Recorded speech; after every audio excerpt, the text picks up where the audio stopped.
subscribers and followers actually asked me to cover this case in our Discord. If you're not familiar, I do have a Discord channel where you can join for free. There are no strings attached. It is just a safe, cool place to hang out, talk about true crime, talk about things not true crime, and just to get to know each other. So I will link that down below, so please join if you'd like. But this case was requested on that platform, and we're gonna do that today, so let's just jump right into it.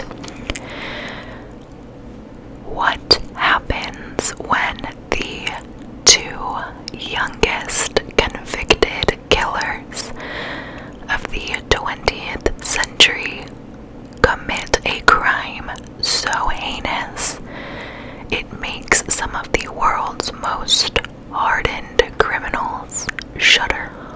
Almost 30 years later, the story of James Bulger's death remains as shocking as ever.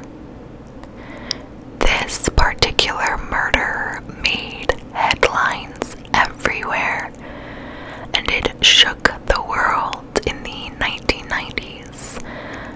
But I don't think that any community was hit harder than those living in the United Kingdom. A precious 2-year-old boy by the name of James Bulger died on the 12th of February 1993 at the hands of two 10-year-old boys. Now, before we dive into this tragic tale, let's quickly go over our standard housekeeping items. First request, in the comments section down below, you will find a pinned comment where I will list 3 cases that I am interested in covering and would like you to vote so we can choose together. Second, please, I would love for you to join my Discord channel. It is a free way to communicate with me and other Neon Moon family members outside of YouTube. We talk about true crime and things not related to true crime. It's just a really cool way to get to know each other. And like I said, it's free. There are no strings attached. I gain no compensation from it. It really is just an awesome way for us to get to know each other and build our community even more. I'll link it down below so you can join if you'd like. And then third and final request, if you like the content that you hear today, please give it a thumbs up and subscribe to the channel. Okay, so housekeeping is complete and let's keep going on this case. So before we talk about the actual murder that took place, I want to talk about James and his family. James was born on the 16th of March in 1990 to Denise and Ralph Bulger in Liverpool, United Kingdom. Now, I will be perfectly honest, it was very challenging to actually find information as to what life was like for this family of 3 prior to James's death. Like, all of the information I could find after hours of research really was just about what transpired that day, and so I will share as much information as I was able to find. I did find a quote from Denise, James's mother, saying that as a baby, James loved to have his hands and face gently stroked, and she said that this soothed them both, which I think is incredibly sweet. Ralph, Denise, and James were described as just an ordinary family, like nothing out of the blue, just very normal. And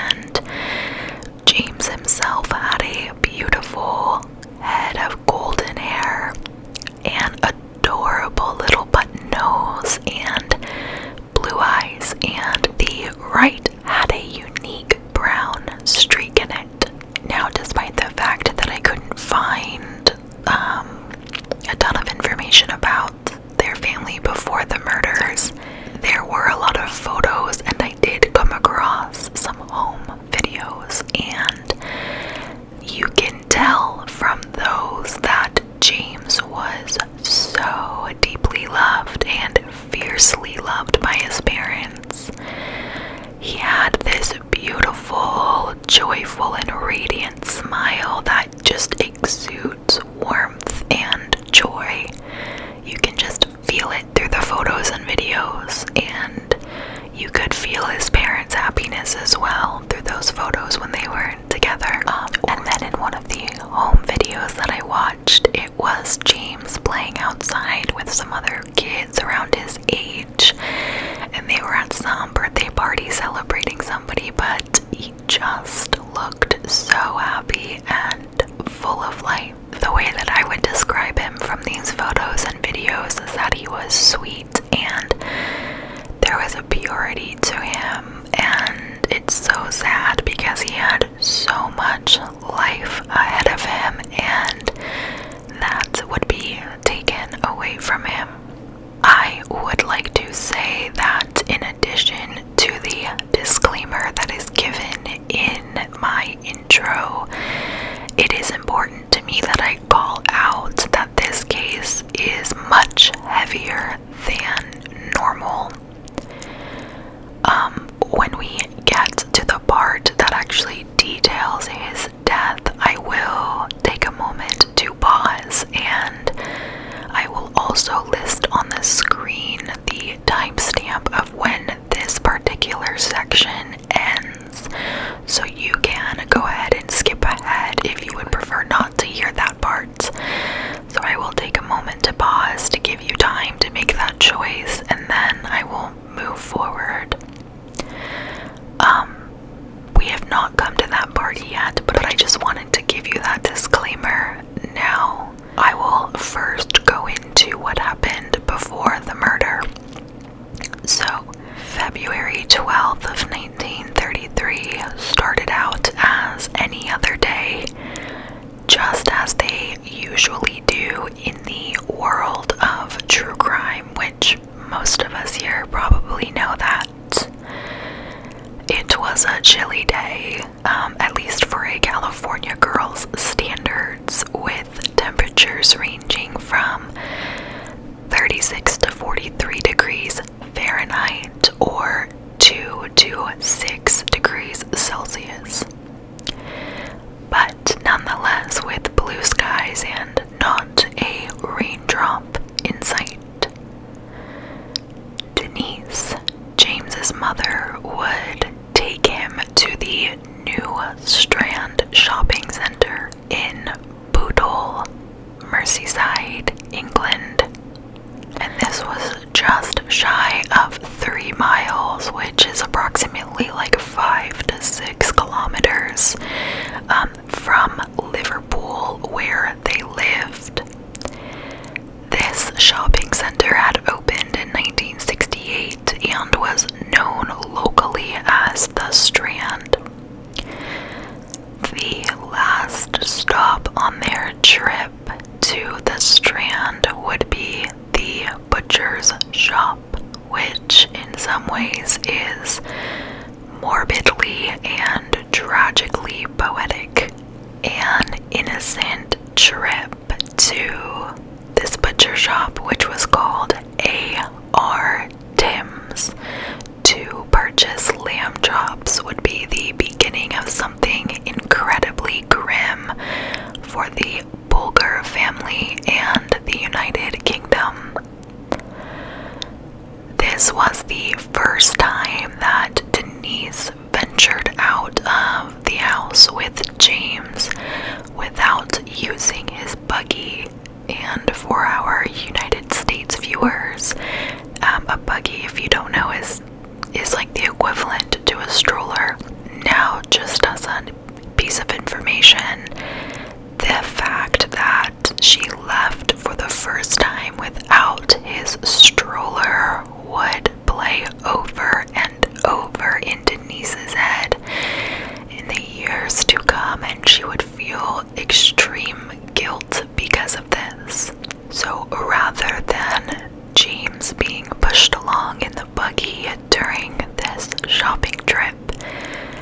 was standing alongside his mother, and they were holding hands.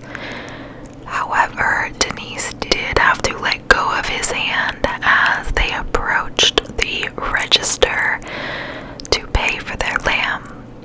And just like the stroller, Denise would never stop questioning how things could have been different if she had not let his hand go, or if she had repositioned herself so her body was behind James when paying at the counter.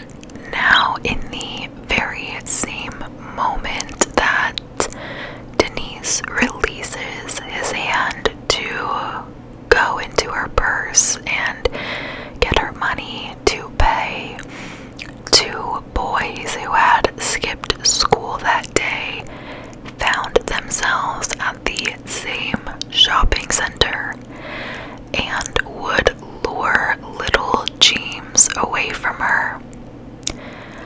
By the time that Denise would realize her baby boy was no longer at her side, which in reality was literally just a matter of seconds, maybe a minute tops, it would be too late.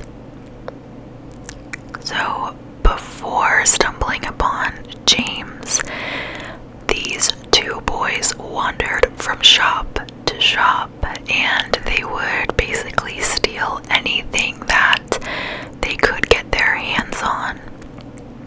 And I also read that this was not their first attempt at an abduction at this mall, but they didn't get away with it the first time.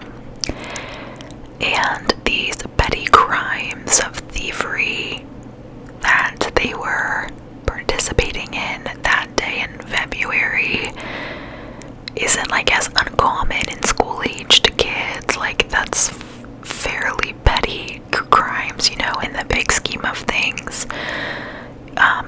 But that would quickly escalate to an abduction and murder. The two boys would walk 2.5 miles with James, ending at a railroad track near Walton Lane Police Station. From the time the three left the shopping center until they arrived at their final destination, 38 different people would see them, many of which felt that something was wrong, but ultimately did not intervene.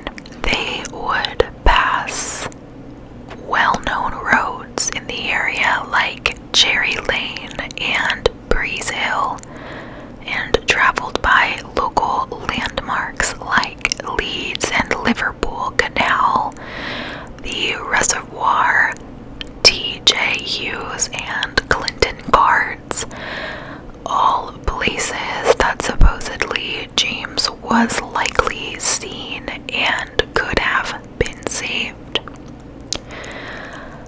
Now, cameras from the shopping mall would capture the moment when James was abducted. One of the boys would hold his hand while the other walked in front of them. Some passerbys reported that James appeared to be in distress. Some people saw James being hit, while others just assumed that the boys were walking with their little brother. But again, despite the red flags people saw and the questions people had about what was going on with James and these two boys, nothing happened. People did not step in. And despite people wondering if James's well-being was at stake, he was still tragically walked to his death. At the canal, the two boys would drop James on his head and would leave him on the ground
very fleeting.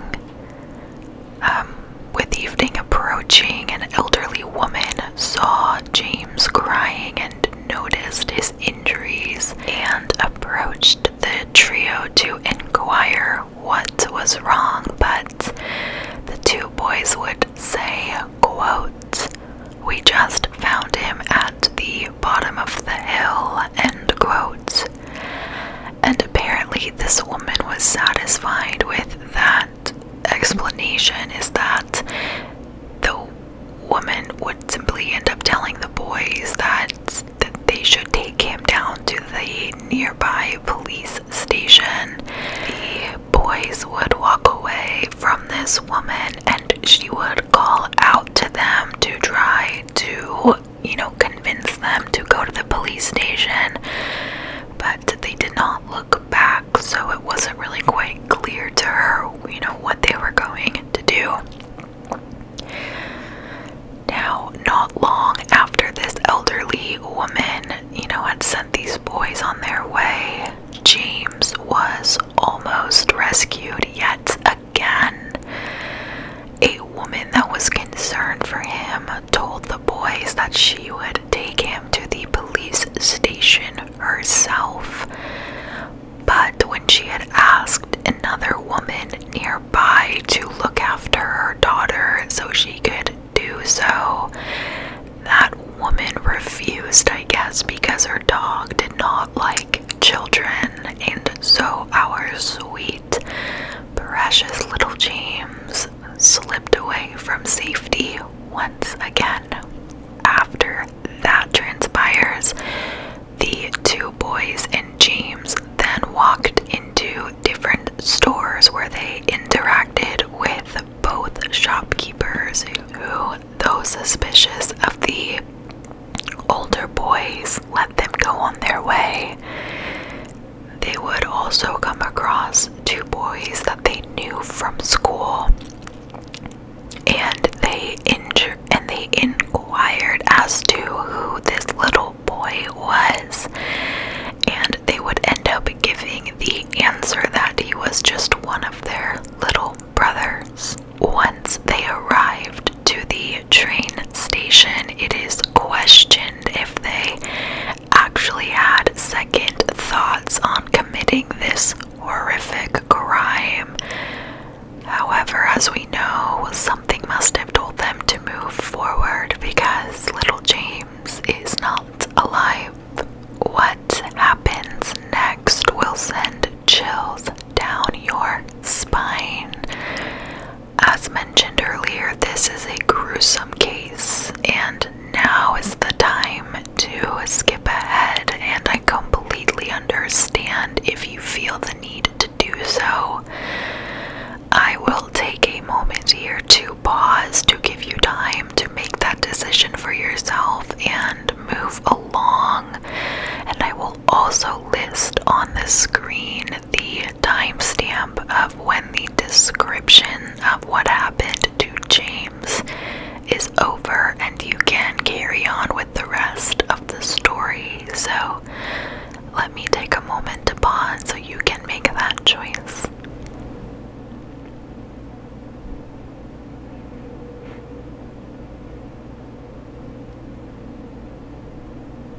Okay, so let's continue on together. If you are choosing not to skip ahead, two boys would throw blue modeling paint on James's face and in his eyes, then proceed to harm him with bricks and stones, and they also stuffed batteries in his mouth. They would drop a 10-kilogram iron bar, which is somewhere around 20-something pounds, on his head. This is incredibly heavy for anybody, but especially a 2-year-old, and it would result in 10 skull fractures. There are varying reports on this next part, but the majority of reports that I read conclude that he was sexually assaulted. James would tragically succumbed to his injuries sometime between 5:30 and 6:45 that evening. Now, at this point, it's really kind of hard to say, but the boys knew that they were going to be in huge trouble if they were to get caught, and so they come up with this plan to make it look like an accident as best they can. And given that they are by train tracks, they feel as though they can use that in their favor.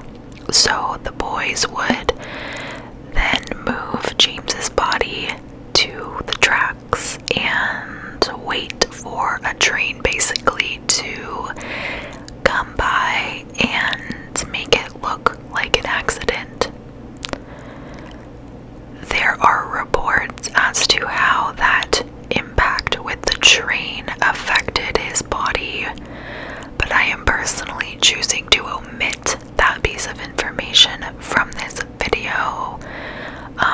Given the severity of his injuries, they were never able to identify which injury was the true cause of death, but I won't go into it anymore.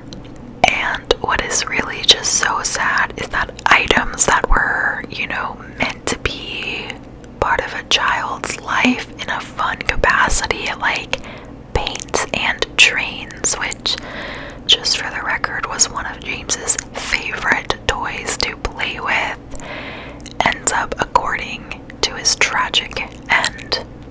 Now, this is the point where you can come back and feel comfortable that you won't hear any more gruesome details, and so I'm just calling that out now, so if you did choose to skip ahead, then you know you are in a safe space.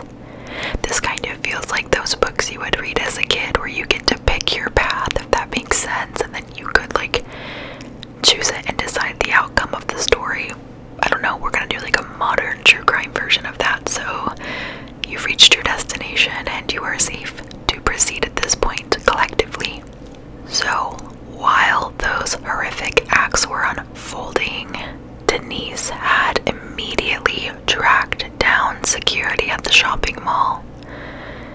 She described her son in detail and what he was wearing to the officers, and she said that he was wearing a naughty t-shirt and that his white underpants had a yellow stripe and a black stripe, which was very thin, almost like a pencil line. At first, they announced James's name over the loudspeakers of the mall, but by 4:15 in the afternoon, there was no sign of James, and he was reported missing to the police at that point. Now, sadly, James's body wouldn't be found for 2 days. And during those approximate 48 hours, his mom, Denise, and dad, Ralph, held on to every shred of hope that they possibly could that he was alive. The day of James's disappearance, police actually searched the canal where the boys had been the day prior because an eyewitness had reported seeing James there.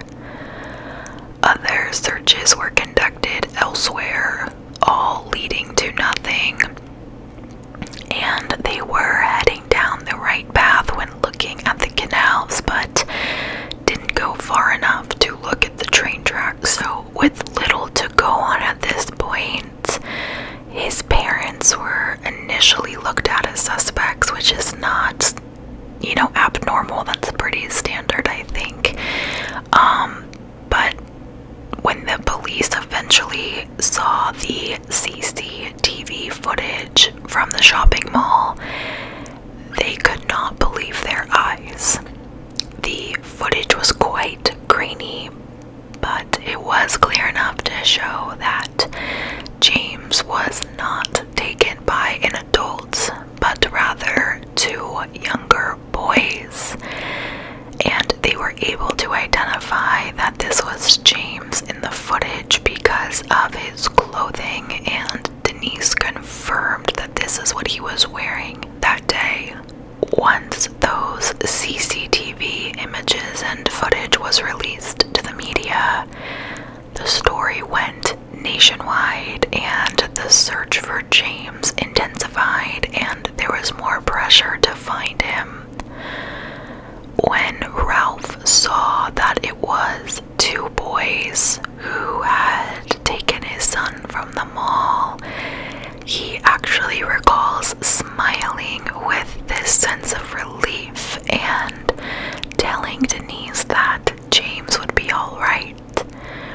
Ralph said, quote, "He's gonna be alright, Denise. He's with two young kids. He's gonna be alright." End quote.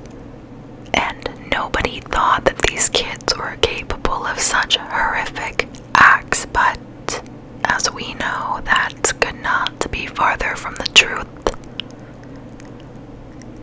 The search would end 2 days later after the disappearance, when 4 children discovered his body on the railway track, just 200 yards from the nearest police station. And I cannot possibly even imagine what a traumatizing experience it was for those children to walk upon his body.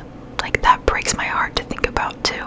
All of the instruments that were used in the attack were found in the area, with some evidence in hand and the knowledge that his killers were likely at least in their teens. Because of this footage, the police checked nearby schools' absentee lists for that day, and this ended up actually causing many children to be considered as suspects, and many parents actually came forward to have their kids interviewed to rule them out, or just to see like what could possibly be going on. But it was ultimately an anonymous phone call to the police that implicated the two 10-year-old boys, John Venables and Robert Thompson, as the killers. Just a side note, I've heard different pronunciations of Venables, and that's what I'm going with, so if I'm actually pronouncing it wrong, please let me know. But this anonymous caller told the police that Venables and Thompson were both absent from school on that day, and that they themselves, as in this anonymous caller, had seen blue paint on the sleeve of Venables' jacket, which, for those of you that did not listen to the full details, that is something that would tie them to the crime. Now, this is the first time that I'm saying these boys' names. I've referred to them as the two boys up until this point, and I've purposefully chosen to do that because honestly the thought of them makes me so angry. I honestly just don't want to say their names, and wanted to give James as much, you know, let him be the focal point of this really for as long as possible. I hope that makes sense. But once the police get this tip, they go visit both children's homes and discover blood on Thompson's shoes and that blue paint on Venables' jacket. But despite this evidence, Venables and Thompson weren't initially the authorities' prime suspects, which is interesting to me. Police were actually focused on other children who already had violent records, and they remained convinced for a period of time that the two boys that was on that grainy footage couldn't have been 10 years old, that they had to have been older. But during separate police interviews, John Venables and Robert Thompson turned on each other. And over the course of interviews lasting several days, Venables eventually confessed. Venables said, quote, "I did kill him. What about his mum? Will you tell her I'm sorry?" End quote. Robert Thompson, on the other hand, was not such an easy interview. According to Detective Sergeant Phil Roberts, and he was quoted saying he totally denied everything, but in the end he shot himself in the foot by giving me a detailed account of what James was wearing. End quote. And nevertheless, throughout the whole process, Thompson remained chillingly unfazed, earning him the nickname "the boy who did not cry" from the press. On the 20th of February 1993, both boys would be charged with James's murder. 9 months later, the trial would begin. And outside the courthouse, people were visibly angry and yelled things like "kill the bastards" and "a life for a life," because again, this murder just rocked the United Kingdom and people were livid. During the trial, the boys would be referred to as Child A and Child B. Thompson was Child A and Venables was Child B. And this was done because of their age, even though many people already knew who they were. The case against them was based largely on the 20 hours of video interviews conducted by police. Popular disgust only intensified when witnesses and the media noted Thompson's cold, seemingly remorseless behavior at trial compared to Venables' hysterical outbursts. Thus, it was actually widely assumed that Thompson was the instigator of this murder, even though psychiatrists and authorities have never been able to reach a conclusion in this sense, and I don't actually agree with that, and I'll share with you why here shortly. Moreover, court-appointed psychiatrists determined that both boys knew right from wrong, and they did have a moral compass, and that meant that they weren't sociopaths, but nevertheless were never able to uncover any concrete motive for James's murder. And that's something that no professional has been able to confidently determine even in the years since his death. On the 24th of November 1993, Thompson and Venables were found guilty, becoming the youngest convicted murderers of the 20th century. I believe it was the youngest convicted murderers in the United Kingdom in 250 years or something along those lines. Following James's death in 1993, Denise and Ralph would actually go on to divorce in 1995. However, before their marriage ended, the couple had another child together named Michael. The couple would put on a united front in public in the wake of James's death, but the grief that they experienced became too much to bear, which is extremely common in tragedies like these. It's actually significantly more common for couples to divorce after child loss than is them staying together. Ralph would go on to write a book titled My James, and in it he acknowledges that he privately blamed Denise for James's abduction and murder, which I can only imagine contributed to their divorce. You know, I know from what I read and watched that Denise absolutely carried so much guilt with her for being the one that took her eyes off her son and, you know, let go of his hand and didn't take the stroller to the shopping center that day. And so to already be carrying that guilt and then for your husband to can also put that on you, I can't imagine how heavy that was. And I'm not judging, I understand that guilt and blame is very common when it comes to the grieving process, but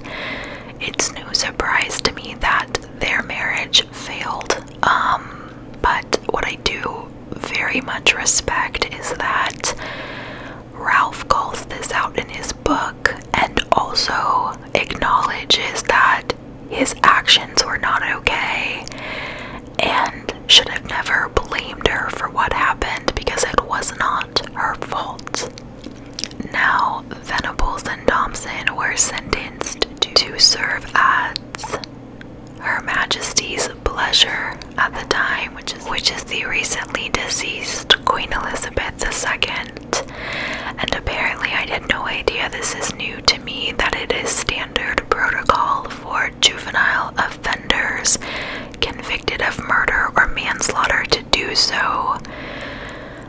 This indefinite sentence has no maximum time, but there is a minimum amount of time to be determined on a case-by-case basis.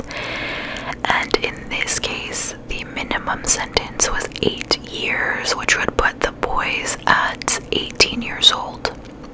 Now, after that point, when the boys turned 18, they were to be assessed, and if they were not deemed to be a danger to society, then they could be released. And by all accounts, Venables and Thompson showed no violent or inappropriate behavior during that period of time, and quite frankly served their time for James's murder quietly and without incident. So what does that mean? When the 8 years pass and now we're in the year 2001, both boys end up being released. And as you can imagine, that felt like a massive, failure on the justice system. In James's parents' perspective, they were not okay with this. They did not feel that 8 years was long enough, especially one, because they murdered their son, but the gruesome nature in which it was done. An 8-year sentence is absurd, and I would also be so angry and so hurt if I were James's parents, but that's exactly what happened.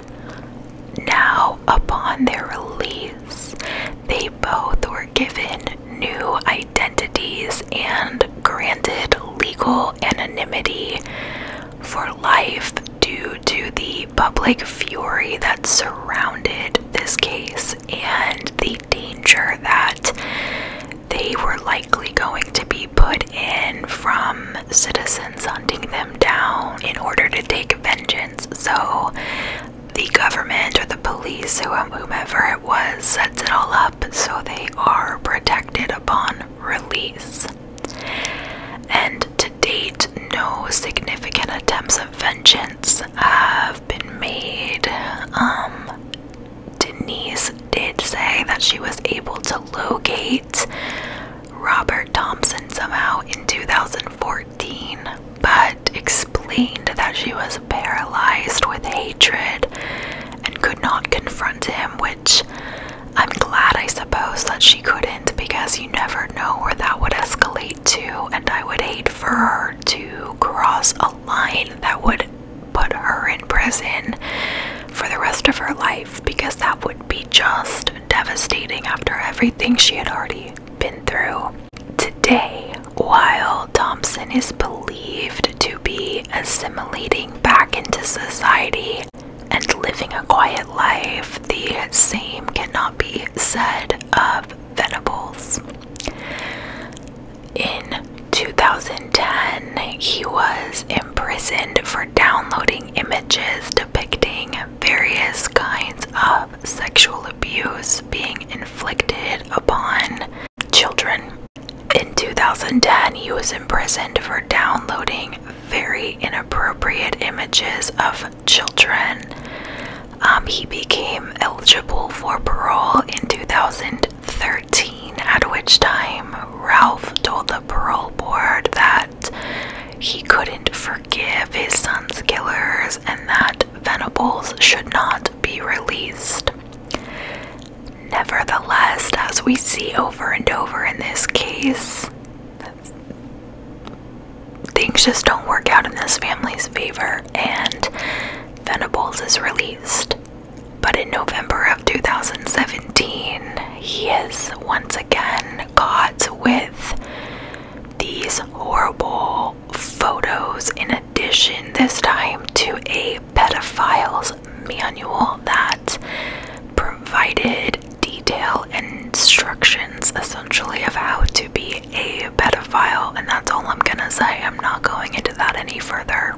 And with all that information I just gave you, that is why I don't think that Thompson was the instigator, because he managed to assimilate back into society and not ruffle any feathers, not get himself into any trouble, but his counterpart was quite the opposite and had engaged in things additionally horrific and terrible. And so I'm thinking, is he the mastermind? Like, was his outbursts and emotional moments and tears all just for show? Because I don't know, man, like, that sounds like a mastermind to me, just saying.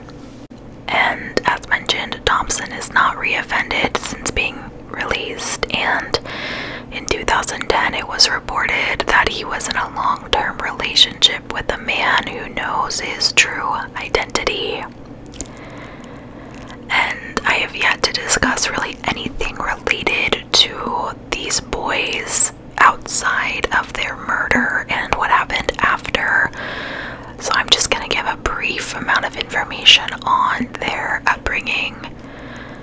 So Thompson seems to have had the worst upbringing of the two boys, along with his siblings and mother. They were all mercilessly beaten and apparently molested by their father. The siblings actually then turned on each other to beat one another, and their mother really looked to alcohol to cope with this horrible abuse. And then on the other end of it, Venables was, like, really didn't have much of anything to note in his childhood that would raise flags. His parents were estranged from one another, but there was no evidence of any abuse or anything, like I said, that would jump out as alarming. So again, it's really interesting that Thompson, you know, once he was out of his sentence, or once he was done serving his time, you never hear about him again. But Venables, it's a different story. So, just again as a reminder, psychiatrists were never able to find a justifiable motive as to why these 2-year-old boys committed such a terrible crime. if James were still alive, he would be approaching, I believe, his 32nd birthday.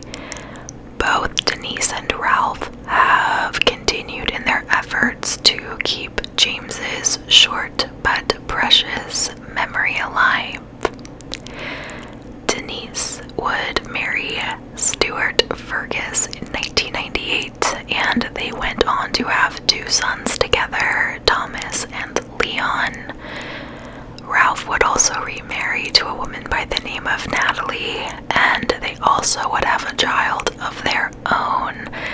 And they had a daughter, and she was only known by the nickname of Princess. Ralph and Denise have both separately shared that having baby Michael was their saving grace and very much became their sole reason to live after James's death.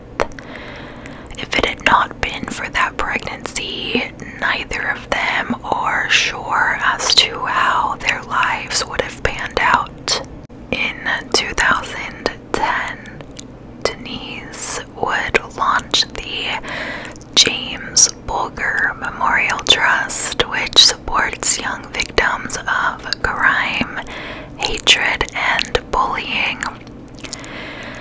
If you have any additional information about this case, please by all means feel free to share it down below.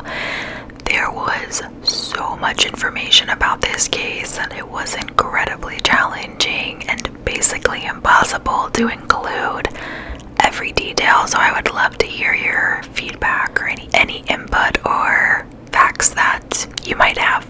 So that will conclude the case of James Bulger, and it is a horribly sad one at that. My heart just breaks for their family, and I know I say that a lot, but man, this one hits hard and is something no family should ever have to go through. So please let me know what you think. Please comment down below with your thoughts. Let me know what video you would like to see next. Again, that comment will be pinned down below, and if you're up for it, please join my Discord.